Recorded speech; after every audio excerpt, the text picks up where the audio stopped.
Hi, I'm Sebastian Alpha. I am a psychospiritual theorist, lacking for better term. I am not a psychologist nor a shrink.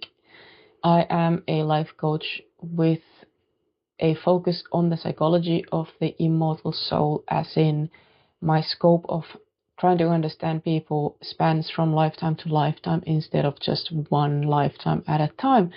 Makes things harder and simpler, harder in one way and simpler in another way, because you don't have to willfully ignore certain things that do affect us in our lives. And that's where I'm coming from. And today's topic I've been procrastinating on for quite some time. Procrastination. Because I don't understand. I do it a lot, but it is really difficult to understand where it's coming from exactly. And I have found that there is multiple possible reasons why that is happening. And you can sort of think for yourself which might apply to you. It might not be, I don't think all procrastination comes from the same place, but we're going to go through some options. So first of all, I feel that the strongest reason is that you don't have a connection with your now to your future, that you don't see how you might make the distance from where you're at and where you want to be. And you don't want to waste energy on running around aimlessly without knowing where you want to go. So you're sort of trying to play time so that you can figure out where you actually want to go. And if you believe that you're in a place where you don't really have an option available to you that would get you from place A to place C, and everything you tried possibly have failed, or you predicted to fail for whatever reason, you will find it very difficult to focus on a task that you will deem to be a waste of energy and time and effort and self-confidence and all of those things. Second most important bit is that your important people in your life disagree with your goal. As in, even when you get your engines revving and going, you might find it difficult to make the final push because your actual spirit guides, if you want to call them that, as in people who have a high interest in what you do in life. This is usually your parents and your closest friends who don't want to lose you. If your goal is in misalignment with those people's wishes as to what they want you to do in your life, they might put a lot of spiritual roadblock in your way, in their belief that they are actually protecting you from something that you don't ultimately want, because of their personality is in misalignment with yours, and they believe that you will get happy this way when you believe you get happy this way. And speaking of which, there is 3 main sources of happiness that everyone will agree on to an extent, that they do make you happy, but we organize them in a different order. And the order of importance on an individual level makes all the difference. So we have what I call a bird thinker, which is a nest builder, as in they want a family. Their ultimate goal in life is to have a happy family.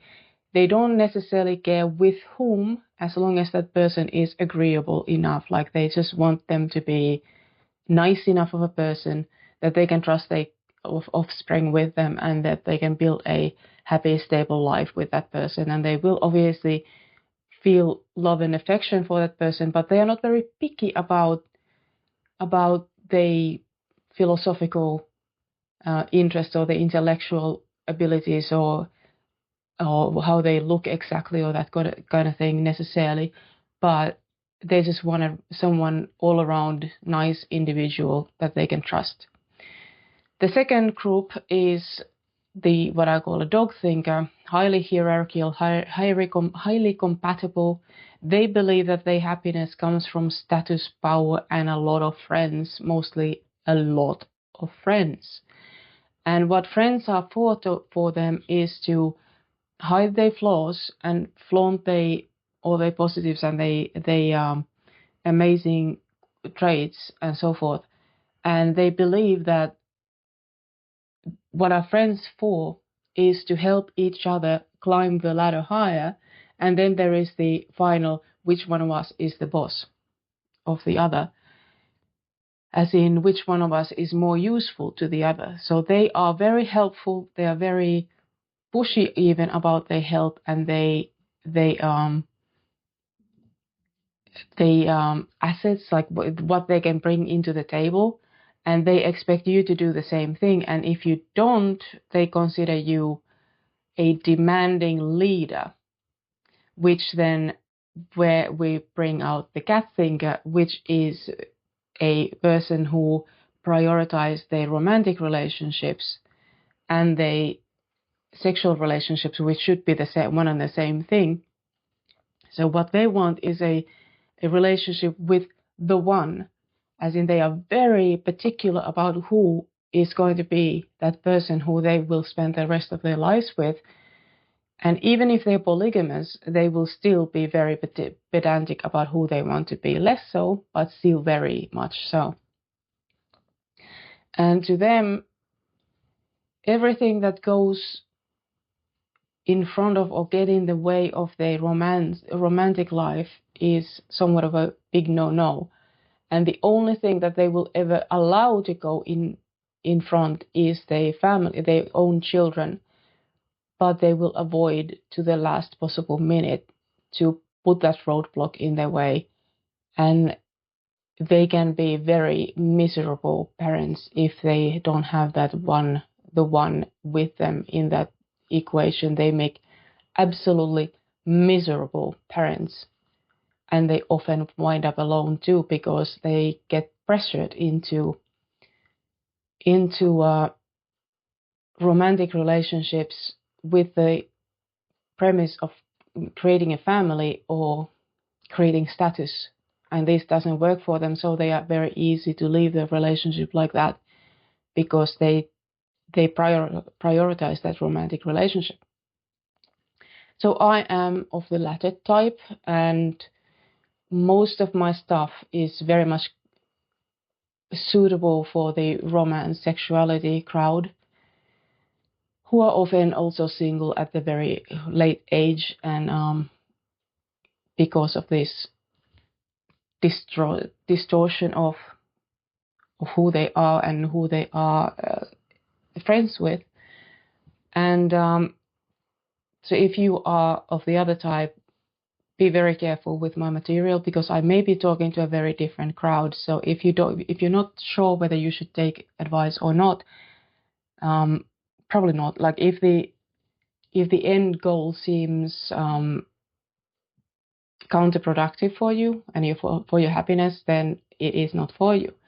But this is about procrastination. So when your spirit companions, incompatible spirit companions, when they are partly manifesting stuff into your life and trying to create opportunities for you, and they tend to be stuff that you actually don't want in your life, that will create that need to rebel against that idea. I don't want to do that. I will stand back and play a game or watch videos hour after hour after hour, because you don't want to do it. And the way to get out of this is much more complicated than what I can tell you in one video, because dog thinkers and bird thinkers are fiercely loyal, and they refuse to believe that there is something more important than what they are focused on. Whereas cat thinkers are more malleable and agreeable that, okay, family matters, your friendship matters, your work matters, all of these things matter. So they are more likely to yield in their actual wishes than the others. And we have been convinced that you can't build relationship on sexual attraction, blah, blah, blah. As in, we've been fed these ideas very much coming from the other two groups, which do go directly against how we feel. Like we completely lose our will to live if that one aspect of your life isn't in order. And this doesn't apply to all people. So when we try to convince them that this is important, that you know what, it'll go away once you're older, it'll go away. I can tell you I'm 50 years old. I'm very much menopausal at this stage, and the importance of this hasn't gone away. So, and I do know a lot of people of the similar thinker type that feel exactly the same. It's not going to go away. You're not going to grow out of it. And it's sort of a good news that you can actually just grid your heels into the ground. It's not going to go away. I don't care what the other two types say. It's not going to go away. You're always going to be who you are, and you're always going to have the same priorities as you do. People who want a family, they want a family. They know they want to have family. They've always known they want a family. And people who want status, they've always wanted status. They have always known they want status, and that's not going to go away. So this is very unlikely. There is some slight possibility that it's going to change over your lifetime, but it's not going to be a cat thinker that's going to change, as in the romance-driven people. They are not going to change. The dog thinker might alter their course because they are also very malleable, because they will do whatever brings them approval status, and the flock thinkers are least likely to be altering anything, because they are absolutely convinced that there is no higher calling than having a family. They will call it the sacred calling, they will call it whatever, but they absolutely do not believe there's anything more important than family, and there's nothing to convince them otherwise. And all the power to them, like that they can do what they feel is important, and we all understand them on some level. Even child-free people, we sort of understand them, but at the end of the day, cat thinkers are what cat thinkers are, and so forth. Not going to go away. Okay, so there's that.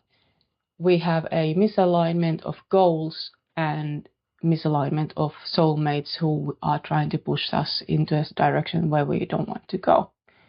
Procrastination. Now, on a spiritual level, when you become spiritually aware, there may be a belief in you that certain things in the spiritual realm are true that aren't. And that can cause you sort of spinning in circles and trying to figure out which one of these truths, spiritual truths, is actually true, which applies to you and which doesn't. And for instance, trying to decide that, are you supposed to go after what you want? Like, are you actually supposed to work towards what you want? Or are you supposed to wait for it? And I believe that the combination of those two things is right, as in you will be compelled to do what you need to do in order to achieve what you need to achieve at the right time. And like going against yourself is going to bring you into a place where you don't want to be. So following that impulse to play a game, maybe just waiting for the rest of your soulmates to catch up, so they are doing something else, and in order for you to be in the same place at the same time, you need to synchronize your steps, and one of you is moving too fast, so you are the one who is procrastinating.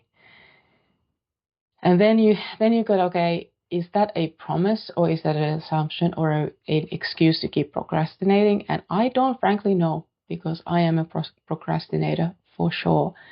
And I'm hoping that in my case, the procrastination comes from the fact that that I needed to address procrastination, which is somewhat of a problem. And that to do so, I needed to experience procrastination and to realize that it is a problem so that I can address it and then we can move on. So if my pace of posting videos is going to be taking up a steady, reliable pace from now on, I was right and I needed to address this. And if not, then I have still some work to do. But yeah, I'm gonna have to check my tarot to see what else was I supposed to say.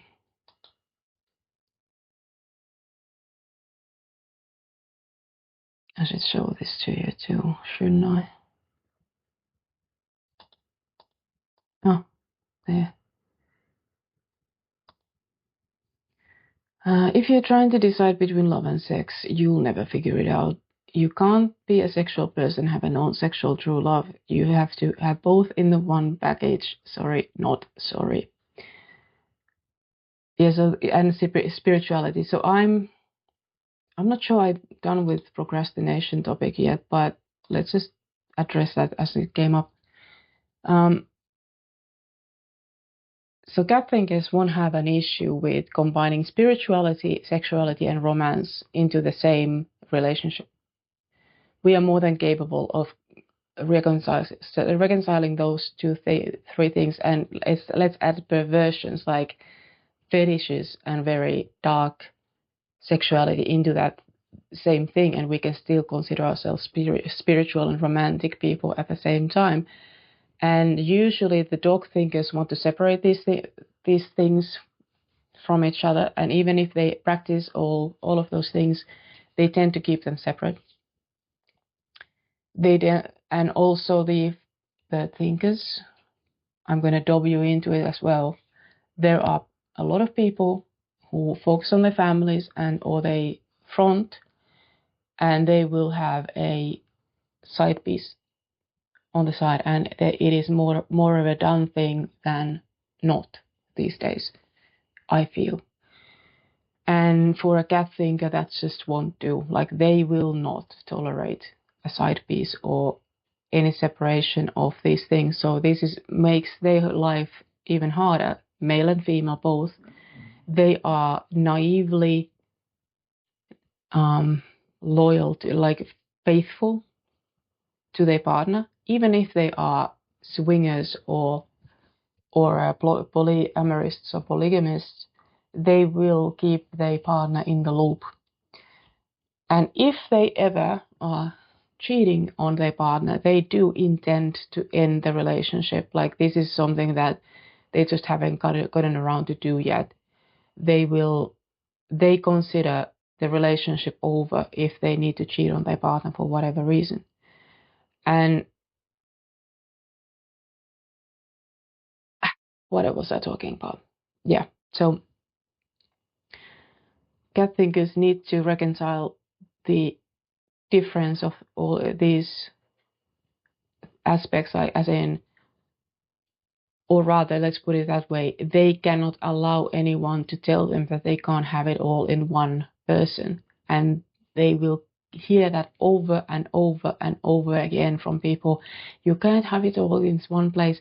You have to have your horse and your wife separate. You can't love the one that you fuck, or you can't fuck the one you love, or whatever. And that just doesn't sound good to us at all. And we need to start putting our foot down and say that, you know what, I don't care. It's my life. If I want to destroy it with my beliefs, I'm going to do it.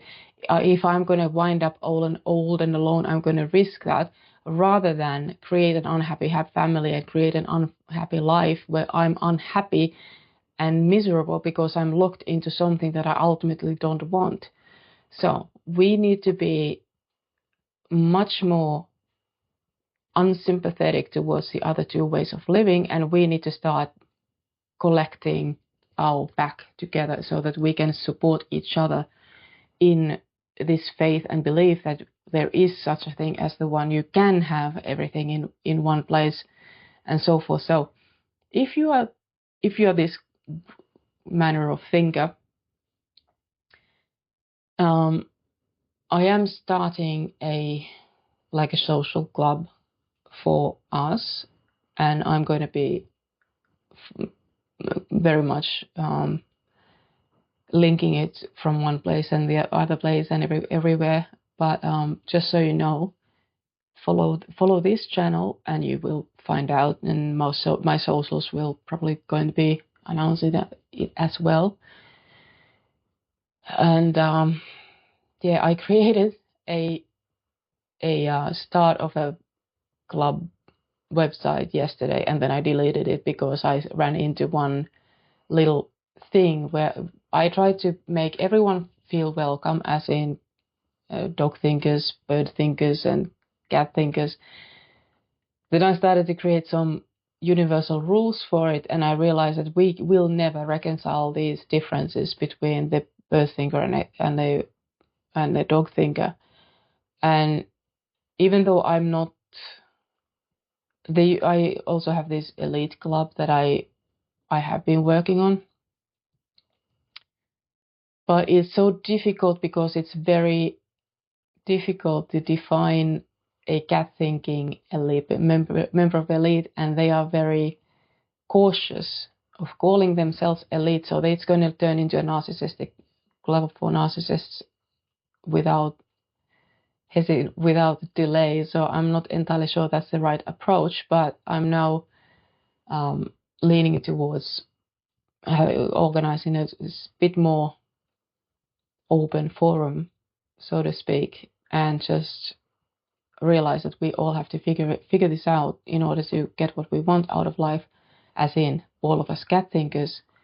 And if dogs and birds want to understand that and want to get rejected and teach us to reject people more effectively and without guilt, you are more than welcome to be rejected for your family wishes and your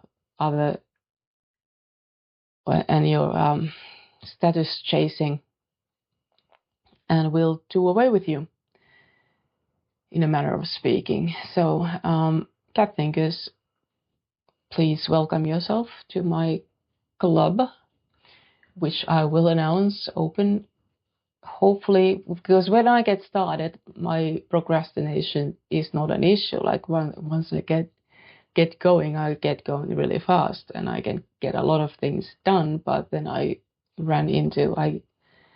work like 2-3 days, and then I have to take a break, and then I'm just absolutely non-responsive, and I'm just doom scrolling, which I absolutely love doing. Actually, people are awesome, and I really enjoy the laughs and jokes that people put out there, and I know that we're gonna miss them one day, so I feel like we should enjoy them while they're here.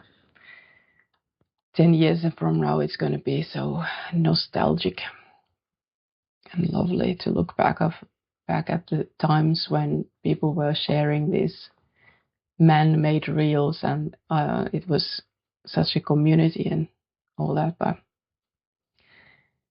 easy to get lost in that.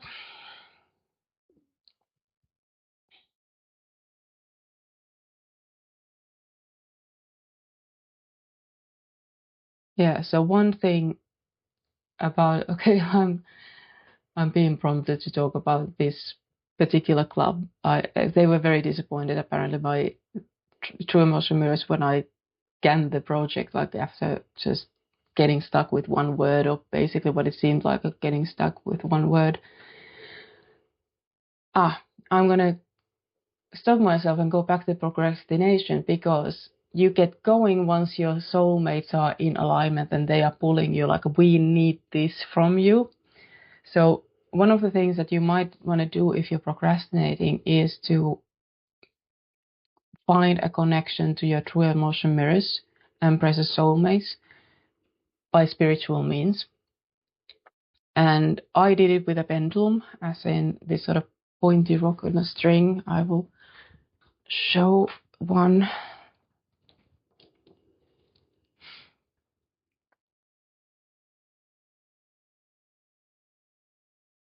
This thing, normally it would dangle down like an object that is supposed to dangle down, but we're gonna ask it a question. Is Anton there? Anton doesn't want to answer. We have a few problems. Johnny? No answer. I don't know what's going on. Somebody? Maybe. No. So this for me is a no. They don't want to do this. It may be because this is somewhat of a dangerous tool for those who have a life, or they just wanted to show how it actually starts going basically out of nowhere.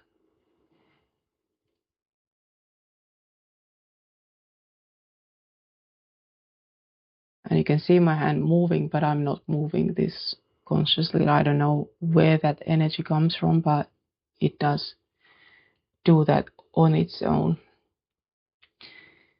Anyway, I did it with that, as in I started calling for my spirit guides, which on hindsight was a mistake, I think. I did. Everyone always get 100% what they want, no questions asked. But if you want a lot of things, it's a little bit of a problem, because universe will try to push everything that you want in your inbox at the same time, which is also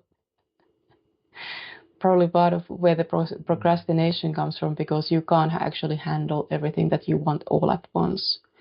So it's going to have to organize itself at some stage, and it can take you a lot of time to figure out how do you organize all the gifts that the universe is trying to push in through your letterbox. and yeah, there's that. Anyway, so back to that bit, like the club. How did I finish? So once you have your true emotional mirrors and your precious soulmates in alignment with you, then you know where you want to go and how much trouble it's going to be worth, which is everything that you have and then some. And like 15 years ago when I started this, I got this message that it's going to take about 10 years, and I said I will never have 10 years in me. I will never be able to focus for that long, and I will run out of puff. And here I am still plodding along, and I don't know, I'm losing trust and faith that it's going to work out, but I can't stop, because at the end of that trek is everything that I want, and stopping here will leave me with nothing. So only way is through, really.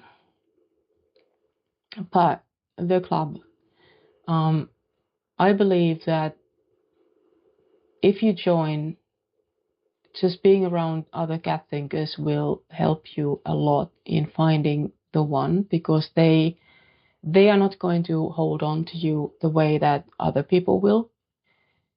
And that's also something that we need to learn about each other, is that we are very respectful of each other's wish to find the one, and we're not going to announce ourselves as the one very easily. Like if we are going to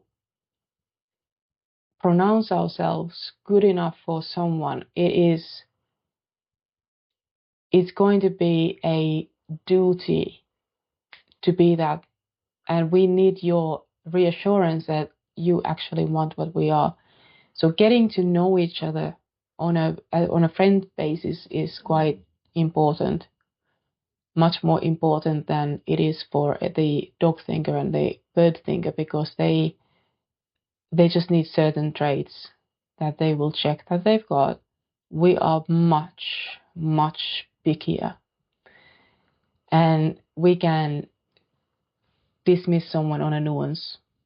And we all understand that, and we are therefore very easily swayed to become partnered with someone who just knows what they want, and we go along with it because at least they know what they want. So at least I'm not going to make them unhappy if I push myself or if I agree myself to be in that relationship. And that's something that we are systematically doing as individuals, cat thinkers, and we have to stop doing it. So we need each other. We need romantics around each other, and we need each other to have that same respect towards the concept of the one, and support each other in trusting that it's possible. We are not talking about marriage. Most of us have been married, and most of us have decided never to do it again. Uh, we know that marriage itself is not the guarantee of happiness. We know that having a family, although rewarding in many ways, is not the thing that we need for happiness. And we know that this little girl, this viral video of a girl trying to pronounce the word happiness, is closer to what we need than, I don't know if you've seen it, but it's so cute. It's so cute. I hope it goes into your scroll feed if it hasn't. There's this little girl trying to pronounce happiness, and mom tries to correct her over and over, and she just keeps saying it the way she says it. You can guess what it is, but what the word is, I can't say it because I'd get banned. No, I don't think so, but I'm still not gonna say it. And do we have anything else? Apparently, the fact people are looking at you should mean something to you because they see you as a king and you should be flattered, which is fair. Yeah, so the cat thinker is often seen by the dog thinkers as, specifically dog thinkers rather than flock thinkers, as the king or the queen. And it is because we tend to be very self-confident. I don't know why we're talking about this. The getting stuck with the dog thinker, and why we are so prone to making an alliance with the dog thinkers whose value system is absolutely at odds with us. And so they see us as a leader, capable, self-confident, unafraid, individualist, which means that we have this ability to disagree with the flock, which they don't and which they admire. So we catch their attention easily, and then they are very keen to impress us. So impress their willingness to serve. So they love bomb us, and this is not a malicious intent. We do it in a certain sense without any malicious intent, but they will first show us how they are willing to serve our needs and our expectations, but we don't take them up on it. Instead, what we do is we tell them all our secrets. We don't have secrets. We just have a casual conversation, chit chat about things, our mistakes in life, our struggles in life, and we just dish all that out. And they believe that we are giving them a load of collateral, as in, you can trust me, I will do anything for you. Here's the proof, here's the collateral. If I ever deceive you, if I ever betray you, you can do with this information as you wish, as in you can blast it all over the news, and I will be humiliated, and then I know that you're serious, and then I'll have to come back. or I will have to suffer the consequences of my betrayal. And this is some of the killing of the queen or killing of the king, as in they can't move on until they have destroyed your reputation, and they do it by dishing the secrets that you've told them out to the public. Now, the problem is these weren't secrets in the first place. So we are like, I don't know. Okay, tell them if you want. And because it doesn't have a effect for as long as it's true, they're going to start making up stuff. If the truth doesn't hurt you, and it won't because you're a cat thinker, and they believe that all of this was a ruse, as in you betrayed them into thinking that there was trust between you two. So you are not affected by these secrets getting out, so they have to start making up stuff. Like, nobody's shocked that Johnny Depp has taken drugs at some stage. Nobody's shocked that he has maybe have a drinking problem, hasn't got a drinking problem. Nobody's shocked. But we would be shocked to hear that he has been violent towards his partner. And that's why she's done it. Like, she needed to kill the former king so that she can move on with somebody else. And at the same time, she knows that this is not true. So if Johnny wants to come back, she will still trust him because she knows she knows he's not violent, but nobody else does. So she effectively fends off all other suitors from Johnny by telling everybody that he is this way. And they do that too. Like, they do like to spread rumors and lies about their best friends and their lovers because they want everyone else to believe that they are crooked, because they know that they're not, so they are the only one who will be able to come back to them when they have lost their reputation. So it's like a two-purpose battle. I have at least one friend that might do that with me in the future if I ever make it where I want to go. There is more than likely one person who is going to be telling tall stories about me, but at least I know who and why and so forth, and I can somewhat predict it. I'm sure I will see it coming before it happens. So also the club, I will be able to teach cat thinkers to deal with the dog thinkers and the bird thinkers more effectively, and to recognize if you are an oppressed cat thinker. If you so much as suspect that you might be one of us, you can certainly join. I'm not planning on taking a fee, but it is going to be potentially, there's going to be not safe for work stuff in there, as in sub clubs and whatnot. And one of the venues that I'm going to be building it on is Second Life, which is very open-minded community.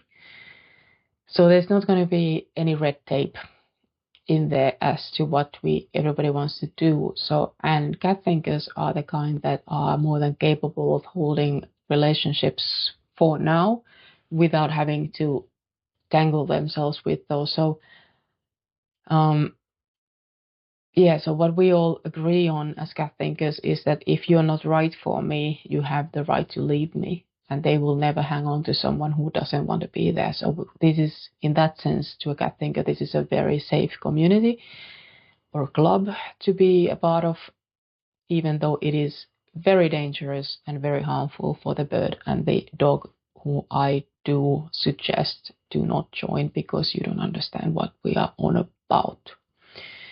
But, or at least if you suspect that you are one of those people, be cautious, because first of all, we are not going to be protecting your reputation too tightly, and certainly not from everyone else in the club, because we know that we are not going to judge. So we don't know where it is that your line is crossed, as in we are going to be more than likely talking about you too. at some stage, and we don't realize when we have said too much.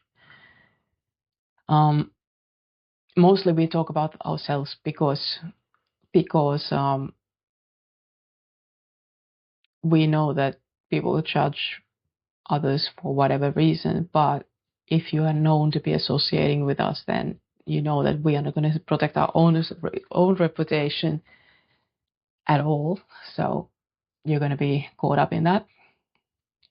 And the bird thinkers will be appalled by our focus on sexuality rather than family. Like,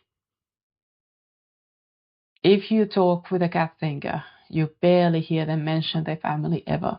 That's one of those markers. That it doesn't mean that they don't care about their family, they are just not obsessed with it. And one of the best ways to recognize a flock thinker is that they will instantly start talking about their family, or on Second Life they have a fake like this like Second Life family, like they need family in order to feel right about the world. So cat thinkers don't, so we don't talk about that, but we do talk about everything else. And we don't know how to protect the reputation of a dog thinker because it makes no sense to us. The fact that I even know how that there is such a thing is because I spent 15 years trying to figure this out, and I have an access to their feelings and the way they operate, so I can actually be a bit of a mouthpiece for them. Like, I can explain certain things about them because they don't. If you ask a dog thinker a question, you can be sure that whatever they say is not it. You have to guess what they mean. You have to do this song and dance, like, unless you are at the very core of the intimate circle of friends, you will never hear the truth from them. And if they so much respect that you are not their best friend, they are not going to tell you what the actual answer is. So figuring them out is very difficult, and they feel like they are interesting because you have to figure them out. Oh, I just want a family. And I don't very much like them, to be fair. But there is the one thing that you can say about the flock thinkers is that they don't hate anybody. So if you ever hated anybody, you're more than likely a cat thinker. Like, we love puns, sayings, we love romance, we love philosophy, high values, and all of that. But we do know how to hate people who don't answer to our hatred. But we are not violent. We don't argue with people. We allow people who we don't like to exist. We allow people who we hate to exist until they start being violent towards somebody else. But whereas the dog thinker can act very viciously towards the very people that they feel that they are utterly in love with. So there is that too. And but dog thinkers' meanness and their ability to attack you and hurt you has nothing to do with the way they feel towards you, which makes them somewhat unpleasant person to be partnered with, because the more they love you, the more they're going to hate you, hurt you, and they don't understand why you don't do the same thing for them. So they feel constantly rejected because you don't act mean towards them. And if you are mean for a second, you will back off from that fight, and they feel rejected and disrespected because you don't trust them to stand their own ground. And we don't want to hurt them because we are rather Gentile. And so there's a lot of miscommunication with the dog thinking club, particularly. Like, the bird thinkers are rather easily satisfied in life. Like, they just need to find someone to make a family with, and they find fine. But the dogs and cats tend to have a little bit of a to and fro. And dog thinkers want to have a family, but they just don't have it for the same reasons as the bird thinkers do.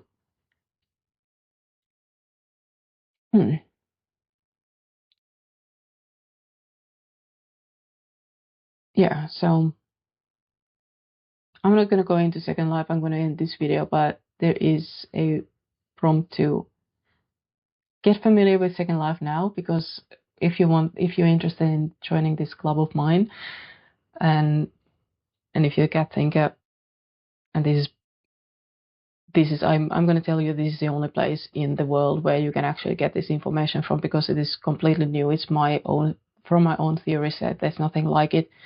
There are theories that do brush on it, and there's a lot of things that dance around the same exact problem, but I think I've cracked it. I'm pretty proud of what I've achieved, and I am going to I need to teach it to you, because the more cat thinkers know of it, the better off we're going to be in the long run. So Second Life, join.secondlife.com. You can certainly find that, but I'm gonna send you a couple of links in the description where you can find my newbie inbox, and there is sort of like newbie packages in my Second Life, this thing, and you can start exploring. One thing I'm going to tell you, I am going to ask you to have a regular size avatar. Everything on Second Life is built over the top with a random scale. They build entirely too big stuff. I build directly to meter, as in on my website there is a Second Life section, and there's avatar height. Go in there and check out what your avatar height should be, and create an avatar for that size, and everything that I will build will fit perfectly. So all of our club members will be of the same size, and you can somewhat easily pick us from the crowd, because we'll be much smaller than everybody else, because we will be normal size and everybody else is a giant. It is a giant world, and we don't want to be a part of it. We want to be human and nothing much more than that, with relentless hard-ons. Those of us who do have those things, you will also need to find yourself tools to operate with. There's about 3,000 of them on the marketplace. So the last I checked, there was about 3,000 of them on the marketplace. Some of them are good, and some of them are not so good, and some of them are damn near perfect. So yeah, and girls do need some tools, because that's how we're wired. Anyway, have a look in there and see what you can find. Currently, the newbie avatars are quite lovely, so you will be well taken care of already. And I will also check that my newbie inbox is up to date, because it has been there for at least 5 years, so I should probably check it. But anyway, I think that's enough for now, and I'll talk to you again in another video. Bye.